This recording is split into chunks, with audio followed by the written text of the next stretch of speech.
দর্শক, আমরা এমন একজন মানুষের দ্বারগোড়ায় এসে পৌঁছেছি যিনি একাধিক পরিচয়ে পরিচিত, যিনি ক্ষুধা ও দারিদ্র নিয়ে কাজ করছেন, যিনি আপনার এবং আমার সামাজিক পরিবর্তনের জন্য কাজ করছেন, যিনি আপনার এবং আমার রাজনৈতিক যে পরিবর্তনগুলো দরকার, রাজনৈতিক যে অধিকারগুলো দরকার সেগুলো নিয়ে কথা বলেন।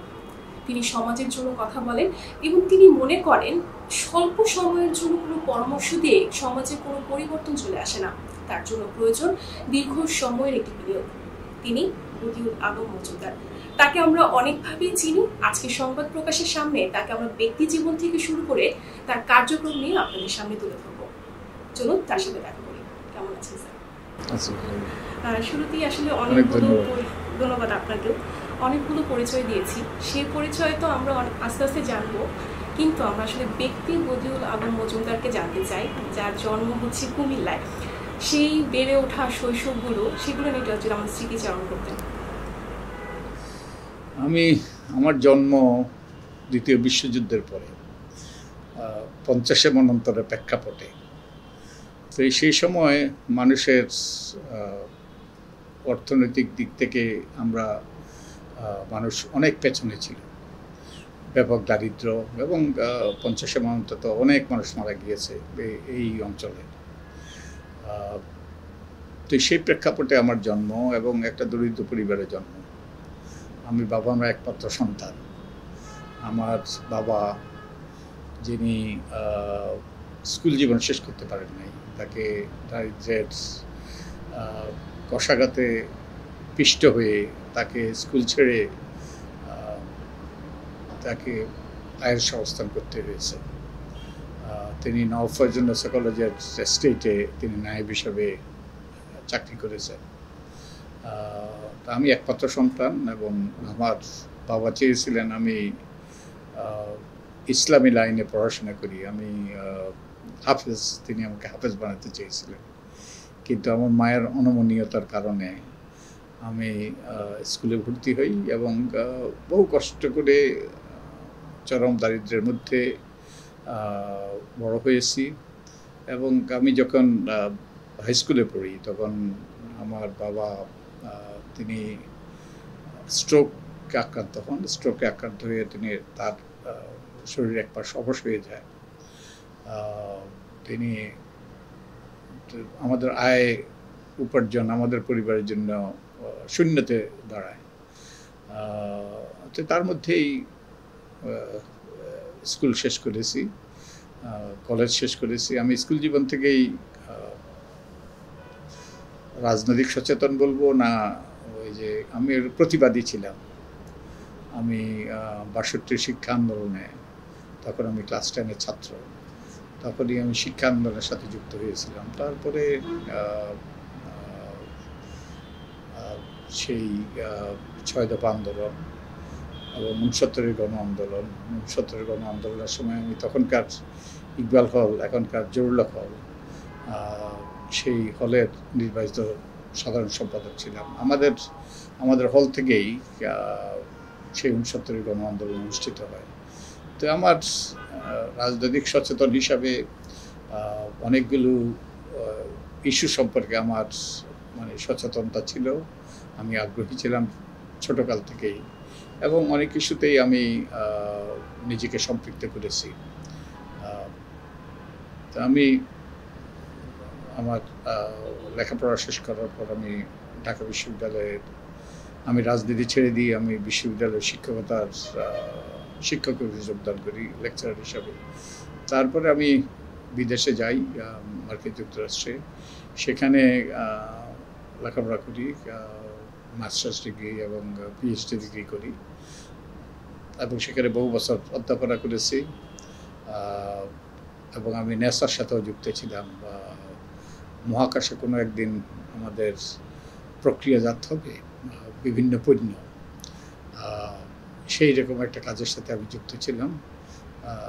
সৌদি আরবের রাজ পরিবারের সাথেও আমি কাজ করেছি। 1991 সনে আমি দেশে ফিরে আসি বিশ্ববিদ্যালয়ের। সেখানকার আমি ফুল প্রফেসর ছিলাম। তা ত্যাগ করেই আমি ফিরে আসি। যে এই যে দেশে ফিরে আসা, এবং আমি দেখছিলাম আপনি খুব আবেগ আপ্লুত হয়ে পড়েছেন আপনার স্মৃতিটুকু আমাদের সামনে তুলে ধরার মাধ্যমে।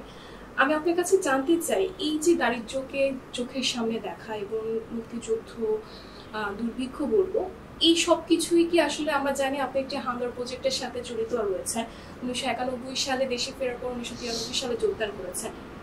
আসলে কি কোন জিনিসটি আপনাকে আবেগতাড়িত করেছে, নাড়া দিয়েছে হাঙ্গার প্রজেক্টের জন্য আমি কাজ করার জন্য? বাংলাদেশ সৃষ্টির ক্ষেত্রে আমার সামান্যতম একটু ভূমিকা ছিল।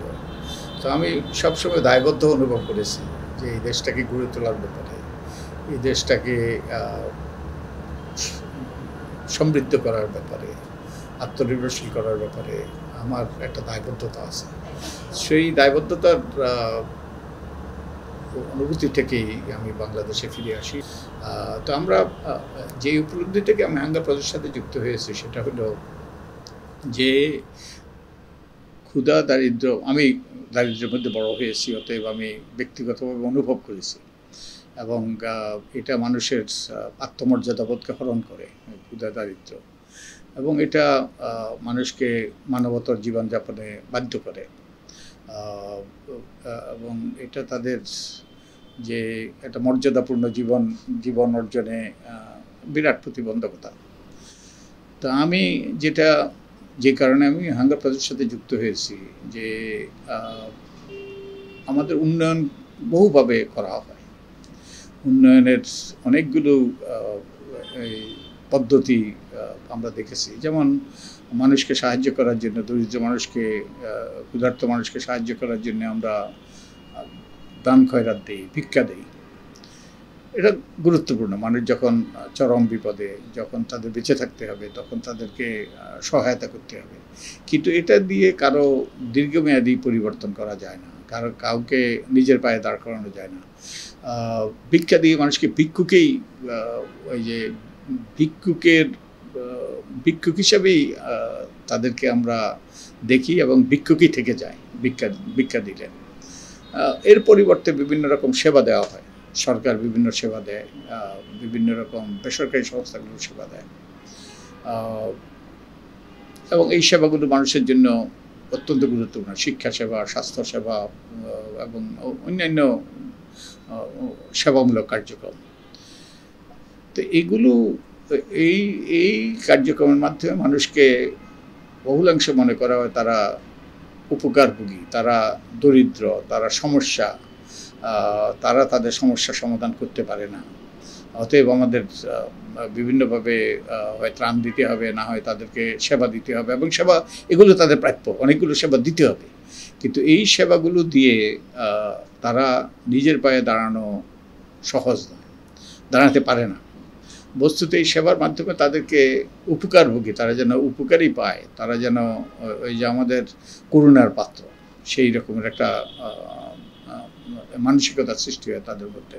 প্রত্যেকেই কিন্তু স্বয়ংসম্পূর্ণ হিসাবে সৃষ্টি করা হয়েছে যাতে সে আত্মনির্ভরশীল হতে পারে, নিজের পায়ে দাঁড়াতে পারে। কারণ সৃষ্টিকর্তা, কেউ কারো প্রতিবন্ধকতা আছে, যারা প্রতিবন্ধকতা নিয়ে জন্মগ্রহণ করে নাই, তাদের যে শারীরিক এবং মানসিক শক্তি প্রত্যেক মানুষের প্রায় সমান, যদিও শারীরিক শক্তির দিক থেকে যারা বড়, যারা পুষ্টি পেয়েছে, তাদের বেড়ে ওঠার সময় তারা অনেক বেশি শক্তিশালী শারীরিকভাবে, কিন্তু মানসিক দিক থেকে এবং পুষ্টির একটা মানসিক শক্তির উপরে প্রভাব পড়ে। তো আমরা এক অর্থে একই ধরনের শারীরিক এবং মানসিক শক্তি দিয়ে সৃষ্টি করা হয়েছে আমাদেরকে। তো প্রত্যেকেরই নিজের পায়ে দাঁড়ানোর সেই ক্ষমতা আছে। সেই উপলব্ধিটা জাগ্রত করা, তাকে উদ্বুদ্ধ করা, অনুপ্রাণিত করা, তার মধ্যে আত্মবিশ্বাস সৃষ্টি করা। আমরা একটা স্লোগান ব্যবহার করি, আত্মশক্তিতে বলিয়ান ব্যক্তি দরিদ্র নয়। তো মানুষের নিজের শক্তি খুঁজে যেতে পায়, সে কোনো অংশে কারোর থেকে কম নয়। সে যদি ইচ্ছা করে, সে যদি নিজের পথ চলা শুরু করে এবং এককভাবে, যৌথভাবে যদি তার চারিপাশের মানুষের অবস্থানের পরিবর্তনের জন্য উদ্যোগ নেয়, তাহলে তাদের পক্ষে একটা উন্নত সমৃদ্ধ অবস্থানে পৌঁছা সম্ভব। তো এই উপলব্ধি থেকেই আমি হাঙ্গার প্রজেক্টের সাথে যুক্ত হয়েছি। তো এই হাঙ্গার প্রজেক্টের মূল কাজটাই হলো যে মানুষকে আত্মশক্তি দিয়ে বলীয়ান করা, মানুষকে তাদের নিজেদের ক্ষমতা, নিজেদের ধন, নিজের মধ্যে যে ধন লুকিয়ে আছে রবীন্দ্রনাথের ভাষায়, সেই ধনকে খুঁজে বের করা এবং সেগুলোকে কাজে লাগানো। এরপরে একই সাথে সরকার, বেসরকারি সংস্থা, অন্যান্য যেন তাদের দায়িত্বগুলো পালন করে। আমরা দুই ধারায় কাজ করি, মূলত মানুষকে উদ্বুদ্ধ, অনুপ্রাণিত, সংগঠিত করা, তাদেরকে সচেতন করা, তাদেরকে সক্রিয় নাগরিককে পরিণত করা। একই সাথে আমরা সরকার, বিশেষত সরকার, তারা যেন তাদের নীতি কাঠামোটা মানুষের জন্য সহায়ক হয়, মানুষ যাতে নিজের পায়ে দাঁড়াতে পারে, সেই রকম আমরা সেই ধারায় কাজ করছি। দুই ধারা, তো মানুষকে জাগিয়ে তোলা, সংগঠিত করা, আরেকদিকে নীতি নির্ধারণে পরিবর্তন আনা। আমরা তরুণদের নিয়ে, এটা বিরাট সংখ্যক তরুণদের নিয়ে কাজ করি। আমরা প্রায় লাখখানেক ছেলে মেয়ের সাথে কাজ করি। তাদেরকে আমাদের যেটা হয়েছে, বাংলাদেশ সৃষ্টির পর বিরাট পরনির্ভরশীলতার মানসিকতার সৃষ্টি হয়েছে আমাদের মধ্যে। অনেক সাহায্য এসছে, ভিক্ষা এসছে, অনেক অনুদান এসছে। এই অনুদান পেতে পেতে আমাদের মধ্যে পরনির্ভরশীলতার সৃষ্টি হয়েছে। এমন ব্যক্তি পর্যায়ে নয়, আমাদের জাতিগত এই যে রাষ্ট্রীয় পর্যায়েও আমাদের মধ্যে পরনির্ভরশীলতা মানসিকতার সৃষ্টি হয়েছে। যেমন আমাদের বাজেটের একটা বিরাট অংশ আসতো বিদেশি ঋণ থেকে, বিদেশি সহায়তা থেকে। আসলে আপনার যে চিন্তা ভাবনা, অসাধারণ চিন্তা ভাবনা, এবং হাঙ্গার প্রজেক্টের যে কাজের পরিধি, আসলে অন্যান্য যে বেসরকারি সংস্থাগুলো আছে যারা এরকম প্রান্তিক পর্যায়ে গিয়ে কাজ করে, তাদের থেকে মনে হয় আপনাদের কাজের পরিধি, এই আত্মনির্ভরশীল যে শব্দটা আপনি বারবার বলছিলেন, এই শব্দটা দিয়ে আসলে আলাদা করে দেয়। আমাদের নিজস্ব সত্তাগুলো আসলে আমরা চিনি না, সেই সত্তাগুলোকে আপনারা চেনাতে সাহায্য করেন, তার পরিবর্তন, সহায়ক পরিবেশ গড়ে তোলেন। আমি একটু যাব, এই যে প্রান্তিক পর্যায়ে আপনাদের কাজ, মাঠ পর্যায়ে গিয়ে কাজ, আত্মনির্ভরশীল আমরা নই, এই অভাবটা আসলে কি পরিমাণে ছিল এবং এখন আসলে কতটুকু পরিবর্তিত হয়েছে, সেই জায়গাটা যদি বলতেন। আমি আগেই বলেছি, ভিক্ষা দিয়ে ভিক্ষুক তৈরি করা যায়, এবং ওই যে সাহায্য দিয়ে, এমনকি সেবা দিয়েও মানুষকে নিজের পায়ে দাঁড় করানো যায় না। মানুষকে নিজের পায়ে দাঁড় করানোর তার সেই স্পৃহা তৈরি করতে হবে, এবং যদি তাদেরকে বিভিন্নভাবে সহায়তা করা হয় তাহলে কিন্তু সেই স্পৃহা তৈরি হয় না, বরং বিলুপ্ত হয়। আমরা অনেক সহায়তা, অনেক রকম অনুদান পাওয়ার ফলে আমরাও এরকম একটা দেখতে শুনতে সুস্থ সবল, কিন্তু আসলে আমরা অক্ষম, আমরা পরনির্ভরশীলতাতে আছে হতাশা, নিরাশা, হাল ছেড়ে দেওয়া, এই ধরনের মানসিকতা। প্রফেসর রহমান সোহান বলতেন, আমরা ব্রিটিশদেরকে দেখলেই হাউমাউ করে কান্না শুরু করে দেই, আমরা গরিব, আমাদেরকে সহায়তা করো। সেই রকম একটা মানসিকতা, সেই রকম একটা দৃষ্টিভঙ্গি কিন্তু আমাদের 70-এর দশকে, 80-র দশকে আমাদের সমাজে বিরাজমান ছিল। তো আমরা ওই মানসিকতা, ওই দৃষ্টিভঙ্গিরই পরিবর্তন করার জন্য আমরা প্রথমে কাজ শুরু করি, এবং মানুষের মানসিকতা পরিবর্তনের জন্য তাদের জন্য একটা ভিশন, একটা প্রত্যাশা তৈরি করা, যেই প্রত্যাশা অর্জনে তারা নিবেদিত হবে এবং কার্যক্রম পরিচালনা করবে। তো এই ধরনের একটা ব্যতিক্রমী, ভিন্ন ধরনের, আমি বলবো একটা এই যে ইনোভেটিভ ওয়েতে আমরা কার্যক্রম পরিচালনা করি। এবং আমরা একটা স্বেচ্ছাব্রতী সংগঠন, সত্যিকার অর্থে আমরা স্বেচ্ছাব্রতীদের নিয়েই আমাদের কাজ। আমাদের অল্প কিছু স্টাফ আছে, কিন্তু সারা দেশে আমরা প্রায় 2.5 লক্ষ আমরা এই যে বিভিন্ন ধরনের আমরা স্বেচ্ছাব্রতী সৃষ্টি করেছি, আমরা উজ্জীবক সৃষ্টি করেছি, আমরা নারী নেতৃত্ব সৃষ্টি করেছি, আমরা ইউথ এন্ডিং হাঙ্গার, যারা তরুণরা, আমরা বর্তমানে প্রায় লাখখানেক ছেলে মেয়ের সাথে কাজ করি। তারপরে আমরা এই যে দেশে এখন শান্তি সম্প্রীতির বড় অভাব, হানাহানি, মারামারি, রাজনৈতিক, ধর্মীয়, জাতিগত, তো এই সম্প্রীতি সৃষ্টি করার জন্য আমরা সাম্প্রতিককালে কার্যক্রম শুরু করেছি। যেসব রাজনৈতিক নেতৃবৃন্দ তারা একে অপরকে নিশ্চিহ্ন করার চেষ্টা করছে, তাদেরকে এক জায়গায় এনে, নাগরিক সমাজের প্রতিনিধিকে এক জায়গায় এনে তারা শান্তিপূর্ণ সহাবস্থানের জন্য আমরা অনেকগুলো উপজেলা পর্যায়ে কাজ করছি। তো ক্ষুধা দারিদ্র্য কিন্তু শুধু পেটের ক্ষুধা নয়, সার্বিক অবস্থার পরিবর্তন এবং মানুষের এই যে শুধু অবস্থারই নয়, অবস্থানের পরিবর্তন। তাহলেই কিন্তু মানুষ ভালো থাকবে, ভালো খাবে, একটা একটা এমন পরিবেশে বসবাস করবে যেটা তার বিকাশের জন্য সহায়ক, তার জন্য একটা এই যে শান্তিপূর্ণ পরিবেশ সৃষ্টি, শান্তিপূর্ণ পরিবেশ তাকে প্রদান করবে। তো এই ক্ষুধা দারিদ্র্য মানে শারীরিক অবস্থার পরিবর্তন, শুধু পেটের ক্ষুধা নয়। তো সেই লক্ষ্যে আমরা কাজ করছি। আর আমরা যে আমাদের এই কাজগুলো আমরা সাম্প্রতিককালে গত 20 বছর থেকেই, 20 বছর বেশি সময় থেকে আমরা মানুষের অধিকার, মানুষের রাজনৈতিক অধিকার, মানুষের নাগরিক অধিকার, মানবাধিকার যেগুলোকে বলা হয়, স্বচ্ছতা, জবাবদিহিতা, আইনের শাসন, এগুলো নিয়ে কাজ করছি। কারণ এগুলো মানুষের সামনে এগিয়ে যাওয়ার জন্য এগুলো বাধা সৃষ্টি করে। এই বাধাগুলো দূর না করলে মানুষ বেশি দূরে এগোতে পারবে না। যেমন আমাদের মাননীয় প্রধানমন্ত্রী যে তার দল আমাদেরকে 2041 সালের মধ্যে উন্নত সমৃদ্ধ দেশে পরিণত করতে চায়। এটা ভালো লক্ষ্য এবং ভালো আকাঙ্ক্ষা, এবং এটারই এখন এই লক্ষ্যেই তিনি বাংলাদেশে স্মার্ট বাংলাদেশ সৃষ্টি করার চেষ্টা করছেন। আমরা সবাই স্মার্ট হব, এটা তো ভালো কথা এবং আকর্ষণীয়। তো ওখানে পৌঁছতে হলে 2041 সালে পৌঁছতে হলে আমাদের কিন্তু মাঝখানে মধ্যম আয়ের এই সোপান পার হইতে হবে। আমরা নিম্ন আয়ের দেশ আছি, এখন মধ্যম আয়ের দেশে আমরা প্রবেশ করছি। তো এই মধ্যম আয়ের দেশ থেকে আমরা উন্নত হয়ে তারপর আমরা উন্নত দেশে পরিণত হব, উন্নত স্মার্ট বাংলাদেশে পরিণত হব। তো এই মধ্যম আয়ের দেশ থেকে এই যে উত্তরণ, এটা কিন্তু ঝুঁকিপূর্ণ। অনেক দেশে বলে যে মিডল ইনকাম ট্র্যাপ। আমাদের অনেক বিজ্ঞজনরা বলেন যে Bangladesh is a development surprise, উন্নয়নের ধাঁধা।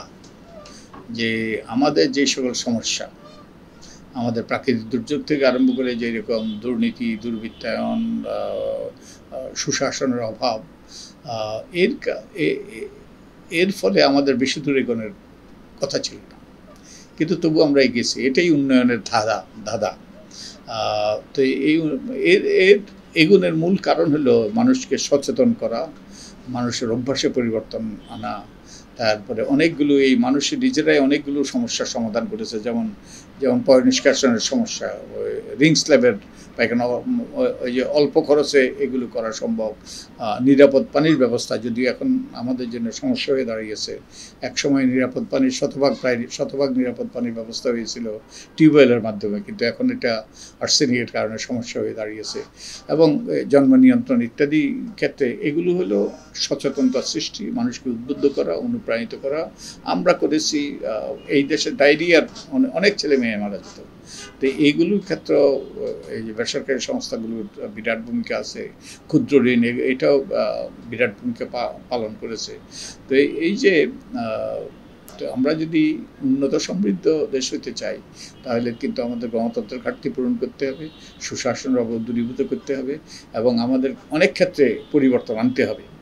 তো সেই লক্ষ্যে আমরা কাজ করছি।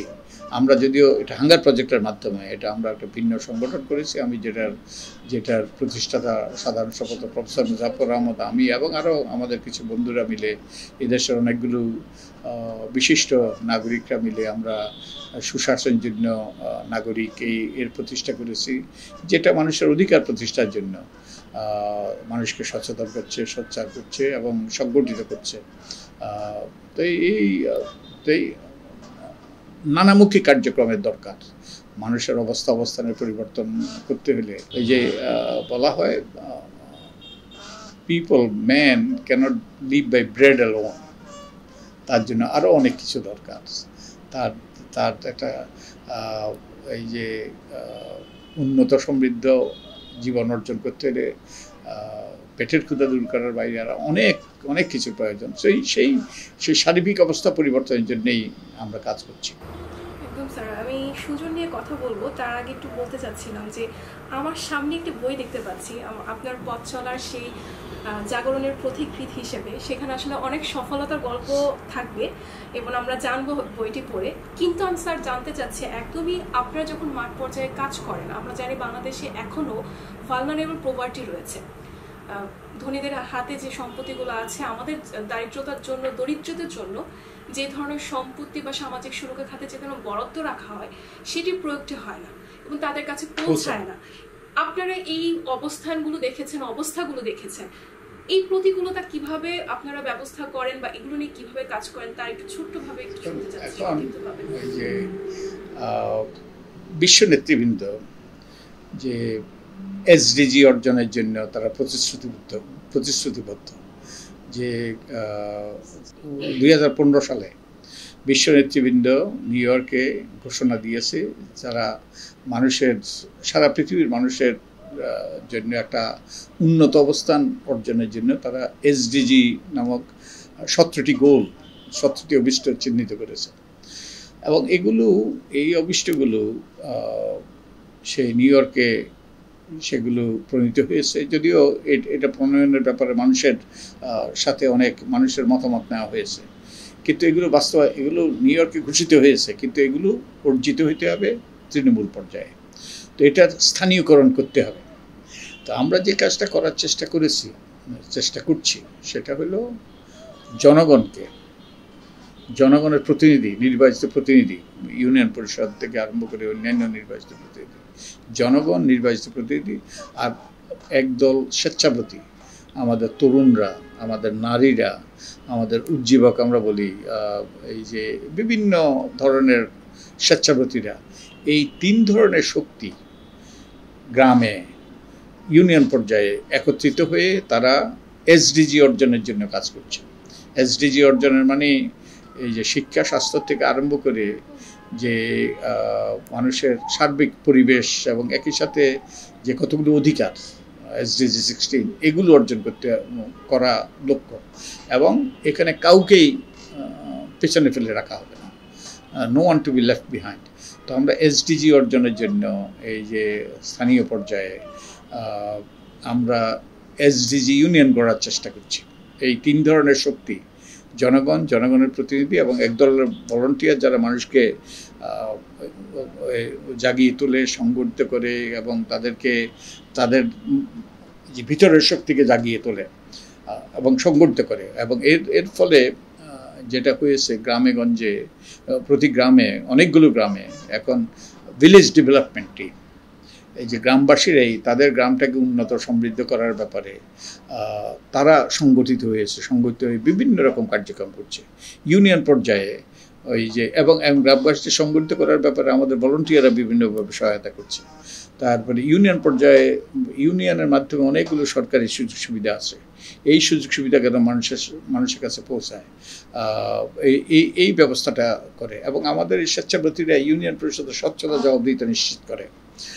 তো আমরা এই 3 ধরনের শক্তি তারা একটা সম্মিলিত প্রত্যাশার ভিত্তিতে তাদের ইউনিয়নে এসডিজি অর্জিত হবে, তাদের প্রতিটা গ্রাম উন্নত হবে, এই আকাঙ্ক্ষা নিয়ে, এই লক্ষ্য নিয়ে কাজ করছে। এবং আমরা অনেকগুলো ইউনিয়নে কাজ করছি, 160-70টা ইউনিয়নে আমরা কাজ করছি। এবং ওখানে যে বিরাট পরিবর্তন এসছে, মানুষ তাদের ভাগ্য উন্নয়নের কারিগর হয়েছে, মানুষ তাদের দায়িত্ব নিয়েছে একটা উন্নত সমৃদ্ধ ভবিষ্যৎ সৃষ্টি করার, এবং মানুষের সমস্যা সমাধানের এই যে কারিগর হচ্ছে। এবং এটা এর সাথে যদি সরকারি সহায়তা যুক্ত হয়, বেসরকারি অন্যান্য প্রতিষ্ঠানের সহায়তা যুক্ত হয়, তাহলে আমাদেরকে রোখে কে। তো আমরা একটা ব্যতিক্রমী এই যে উন্নয়ন ধারা আমরা যে প্রতিষ্ঠা করার চেষ্টা করছি। এবং একই সাথে সরকারের নীতি কাঠামো যেন মানুষের সহায়তার জন্য এটা ব্যবহৃত হয়। কিছু স্বার্থান্বেষী কিংবা কিছু সমাজের উপস্তরের মানুষের স্বার্থে যেন সরকারি সম্পদ ইত্যাদি ব্যবহৃত না হয়, এবং মানুষের তাদের যে প্রাপ্য যে সম্পদ আছে সেগুলো যেন তাদের কাছে পৌঁছে। তো এই ধরনের কার্যক্রম আমরা পরিচালনা করছি। আমি অত্যন্ত আশাবাদী এর মাধ্যমে অনেকগুলো সফলতা অর্জিত হয়েছে। যে আপনি এই বইটা দেখালেন, এই বইতে অনেকেই,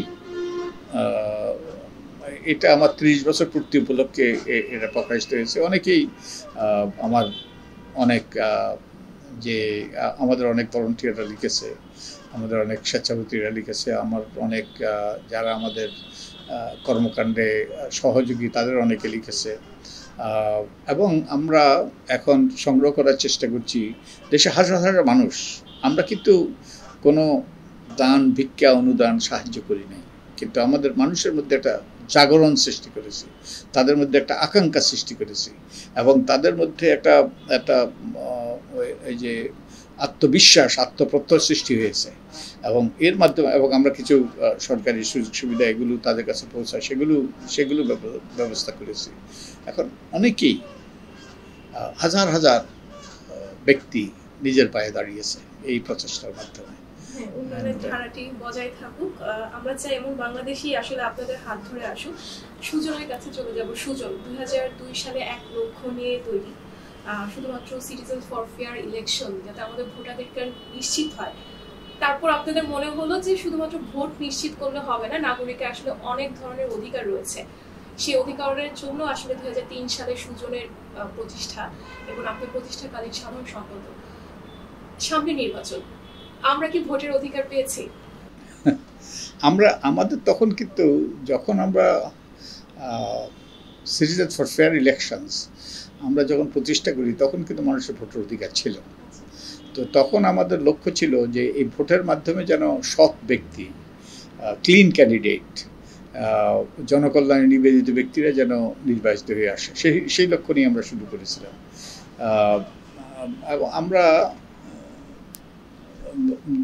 আমরা আশা করেছিলাম যে যদি নির্বাচনে সৎ যোগ্য ব্যক্তিরা নির্বাচিত হয় তাহলে এর মাধ্যমে পরিবর্তন হবে। মানুষের যেই আকাঙ্ক্ষা নিয়ে বাংলাদেশ সৃষ্টি হয়েছিল, যে আকাঙ্ক্ষা নিয়ে আমাদের বীর মুক্তিযোদ্ধারা প্রাণ দিয়েছিল, রক্ত দিয়েছিল, তা অর্জিত হবে। কিন্তু আমরা দ্রুতই অনুধাবন করলাম যে আমাদের নীতি কাঠামোতে, আমাদের ব্যবস্থাপনায় অনেক পরিবর্তন করতে হবে, অনেকগুলো সংস্কার করতে হবে, এবং তো এই সকল পরিবর্তনের জন্যই আমরা সুশাসনের জন্য নাগরিক, যে আমাদের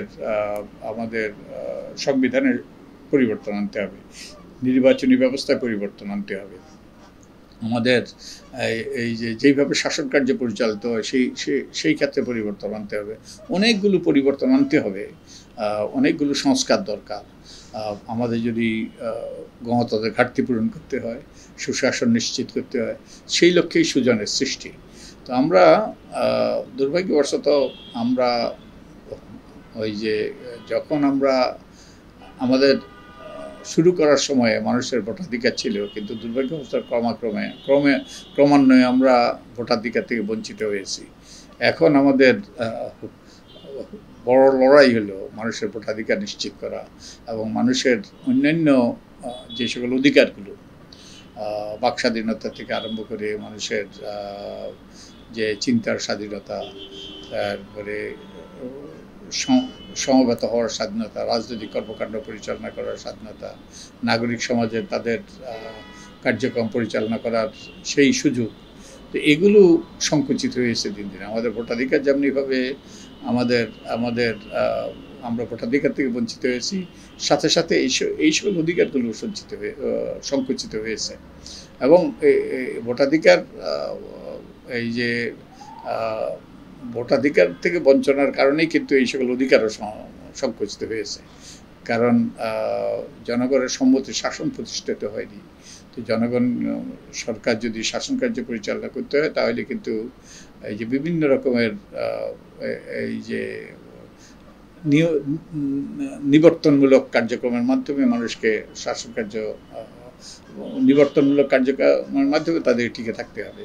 সেই জন্যই মানুষ অনেকগুলো স্বাধীনতা হারিয়েছে, গণমাধ্যমের স্বাধীনতা চরমভাবে ঝুঁকির মুখে, ইত্যাদি ইত্যাদি। তো এইগুলো এখনকার লড়াই, এগুলো যদি আমরা অর্জন করতে না পারি তাহলে আমাদের বাংলাদেশ সৃষ্টির যেই লক্ষ্য সেটাই কিন্তু অর্জিত হবে না। বরং আমরা বাংলাদেশ সৃষ্টি হয়েছিল কেন? বঙ্গবন্ধু বাংলাদেশ স্বাধীনতা ঘোষণা করেছিলেন যে এদেশের মানুষের আত্মনিয়ন্ত্রণের অধিকার প্রতিষ্ঠার জন্য, সামাজিক ন্যায় বিচার, সাম্য, মানবিক মর্যাদা ইত্যাদির জন্যই কিন্তু বাংলাদেশের সৃষ্টি। তো এগুলো থেকে আমরা এখন যোজন যোজন দূরে। তো এগুলো যদি অর্জিত না হয় তাহলে আমাদের বীর মুক্তিযোদ্ধাদের রক্তের সাথে আমাদের বিশ্বাসঘাতকতা করা হবে। তো এইগুলোই এখন আমাদের গুরুত্বপূর্ণ অগ্রাধিকার, আঙ্গার প্রজেক্টের নয়, সুযোগের। মানুষ আসলে আমাদের রাজনীতি এবং অর্থনীতি সবকিছুতেই দরকার, কারণ রাজনীতির কিছু কারণ আমাদের আর্থসামাজিক প্রেক্ষাপটে অনেক পরিবর্তন নিয়ে আসে। স্যার, আপনি অর্থনীতি নিয়ে এবং আরেকটা কথা আমি যুক্ত করতে চাই, আমরা কিন্তু এখন আমাদেরকে বিভিন্ন রকম আমাদের বিরুদ্ধে অনেক অভিযোগ, আমরা এই যে সরকারের সমালোচনা করি, আমরা অন্যায় অসঙ্গতির কথা বলি, আমরা চিরকালে তাই করেছি। এবং নাগরিক সমাজের দায়িত্বই কিন্তু তাই। নাগরিক সমাজের দায়িত্ব অন্যায় অসঙ্গতিগুলো তুলে ধরা, এবং সরকার যে কোনো সরকারই হোক। আমরা বিএনপির আমলে, এই যে আমাদের যখন শুরু তখন তো বিএনপির আমল ছিল, তখনও আমরা প্রতিবাদী কণ্ঠ ছিলাম। তো আমাদের নাগরিক সমাজের দায়িত্ব হলো প্রতিবাদী কণ্ঠ, যে অন্যায় অসঙ্গতি এগুলো তুলে ধরা, যাতে সরকার কোনো ভুল না করে, সরকার যেন সঠিকভাবে পরিচালিত হয়। তো এক অর্থে নাগরিক সমাজ কিন্তু সরকারের সবচেয়ে বড় বন্ধু, কিন্তু আমরা আমাদের সে আবদ্ধ চিন্তার জন্য আমরা এটা উপলব্ধি করি না, বরং আমরা নাগরিক সমাজকে তাদের প্রতিপক্ষ হিসেবে ধরে নিই। কিন্তু নাগরিক, এই যে আমরা 2002 সাল থেকে যে সকল কথাগুলো বলে আসছে, যে সকল পরিবর্তনের কথাগুলো বলছি, এবং যে সকল পরিবর্তনের আমাদের বিভিন্ন সময়ে যারা ক্ষমতায় ছিলেন তারা যে অঙ্গীকার করেছিল, সেগুলো যদি রক্ষা করা হতো তাহলে কিন্তু আজকে আমরা বর্তমানে এই অবস্থায় থাকতাম না, আমরা আরো অনেক দূরে এগিয়ে যেতাম। জি, একজন রাজনৈতিক বিশ্লেষক হিসেবে আপনার কথাগুলো শুনলাম, সুজনের পক্ষ থেকে কথাগুলো শুনলাম। সুজনের প্রতিষ্ঠাতা সম্পাদক ছিলেন মোজাফফর স্যার, তার একটু স্মৃতিচারণ যদি করতেন। উনি একজন অসাধারণ মানুষ ছিলেন, অত্যন্ত মেধাবী মানুষ ছিলেন। তিনি মার্কিন যুক্তরাষ্ট্রের শিকাগো বিশ্ববিদ্যালয় থেকে তিনি স্নাতকোত্তর ডিগ্রি পেয়েছেন, উনি পিএইচডি করেছেন। শিকাগো, ইউনিভার্সিটি অফ শিকাগো একটা বিখ্যাত প্রতিষ্ঠান, সেখানে এই যে ইকোনমিক্স ডিপার্টমেন্ট, উনি ইকোনমিস্ট ছিলেন, সেখানে ইকোনমিক্স ডিপার্টমেন্ট বা অন্যান্য ডিপার্টমেন্ট, ওখানে এই যে নোবেল লরেটের নোবেল ওই যে প্রাপ্ত ব্যক্তিদের একটা এই যে বিরাট সমারোহ ওখানে। তো তিনি অত্যন্ত মেধাবী ব্যক্তি ছিলেন এবং অত্যন্ত সমাজ সচেতন এবং একজন প্রতিবাদী। ওই যে তিনি যেখানে অন্যায় হতো এবং অন্যায়কারী যেই ব্যক্তি হোক না কেন, যত ক্ষমতাধরী হোক না কেন, যত প্রতিপত্তিশালী হোক না কেন, তিনি কিন্তু তার বিরুদ্ধে দাঁড়াতে সামান্যতম কুণ্ঠা করতেন না। তিনি একা সেই একটা বিশ্ববিদ্যালয়ে নারী নির্যাতনের বিরুদ্ধে তিনি একা সেই প্ল্যাকার্ড নিয়ে তিনি ঢাকা বিশ্ববিদ্যালয়ে সেখানে একা বসে প্রতিবাদ করেছিলেন। সাহসী, অসম সাহসী মানুষ এবং অত্যন্ত মেধাবী মানুষ, অত্যন্ত নিবেদিত মানুষ। তো উনি আর আমরা যৌথভাবে এই কার্যক্রম শুরু করি। তো ওনার অবদান বিরাট অবদান। উনি শুধু সুজনের নয়, উনি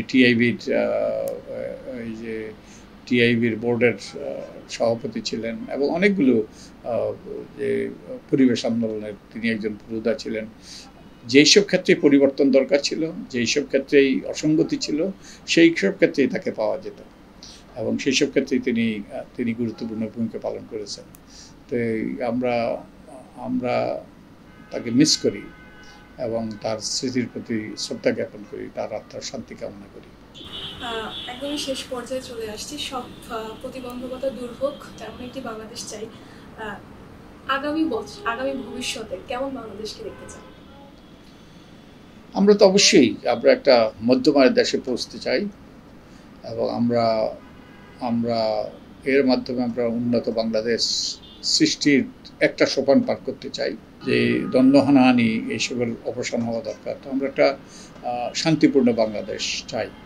এখন বস্তুত এখন বর্তমানে যে অবস্থা আমরা পৌঁছেছি সেটা হলো উন্নয়নের অপর নাম শান্তি সম্প্রীতি।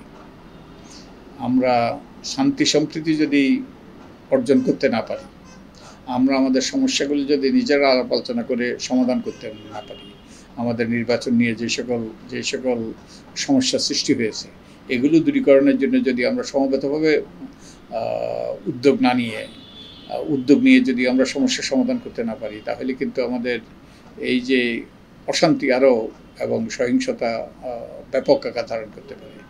তো এই আমরা যতটুকু এর ফলে যতটুকু উন্নয়ন হয়েছে সেগুলো টেকসই হবে না, আর সামনের দিকে উন্নয়ন হবে না। তো উন্নত বাংলাদেশ সৃষ্টি করতে হলে শান্তি সম্প্রীতির দরকার। আর আমরা এই যে আরেকটা যেটা আমরা আজকে যে আমাদের অর্থনৈতিক সংকটের একটা এই যে অনেক কিছুর দাম লাগাম নেই, যেমন আদার দাম লাগাম নেই, পেঁয়াজের দাম লাগাম নেই। কিন্তু আমরা যদি এই তৃণমূল পর্যায়ে মানুষকে যদি সংগঠিত করি, তাদেরকে সুযোগ করে দিই এবং তাদেরকে যদি উৎপাদকে তৈরি করার ব্যাপারে উৎসাহিত করি, তাদেরকে সুযোগ করে দিই, তাহলে অতি সহজে এইসব সমস্যার সমাধান করা সম্ভব। এখন যে অর্থনৈতিক সংকট সৃষ্টি হয়েছে, এই সংকট দূর করার জন্য সাধারণ জনগণকে, যেটা আমরা হাঙ্গার প্রজেক্টের মাধ্যমে করার চেষ্টা করছি, তাদেরকে উদ্যোক্তা, তাদেরকে এগুলো উৎপাদন করার জন্য আমাদেরকে উৎপাদকে পরিণত করতে হবে। তাহলে কিন্তু আমরা এর থেকে এই বর্তমান অর্থনৈতিক সংকট থেকে উত্তরণের জন্য সাধারণ মানুষকে উৎপাদক এবং সাধারণ মানুষকে এই সকল সমস্যা সমাধানের কারিগরে পরিণত করতে হবে। তাহলে কিন্তু আমরা সামনের দিকে এগিয়ে যাব। আমরা এই যে ঝুঁকির মধ্যে আছি সেই ঝুঁকির থেকে আমরা উত্তরণ ঘটাতে পারবো। সুপ্রিয় দর্শক, এই ছিল আজকের আয়োজন। আমরা এতক্ষণ যে কথাগুলো শুনলাম একটি সুখী সমৃদ্ধ বাংলাদেশের স্বপ্নের কথা, যেখানে পরিবর্তনটি আবশ্যক, সেই পরিবর্তনের জন্য আন্দোলনটি আবশ্যক, এবং আপনার আমার ভিতরে যে অন্তর্নিহিত সত্তাটি আছে সেই সত্তাটিকে তুলে ধরা এবং সেই সত্তাটিকে কাজে লাগানোর জন্য আমাদের আসলে কাজ করা প্রয়োজন, জানা প্রয়োজন, চেনা প্রয়োজন। সেই স্বপ্নগুলো বদিউল আলম মজুমদারের মাধ্যমে আমরা দেখছি, সে প্রতিফলিত হোক সেই স্বপ্নগুলো, এবং সেই স্বপ্নগুলো সমাজে প্রয়োগ করা হোক, এবং সরকার বদ্ধ হয়েই পাশে থাকুক। ধন্যবাদ সকলকে।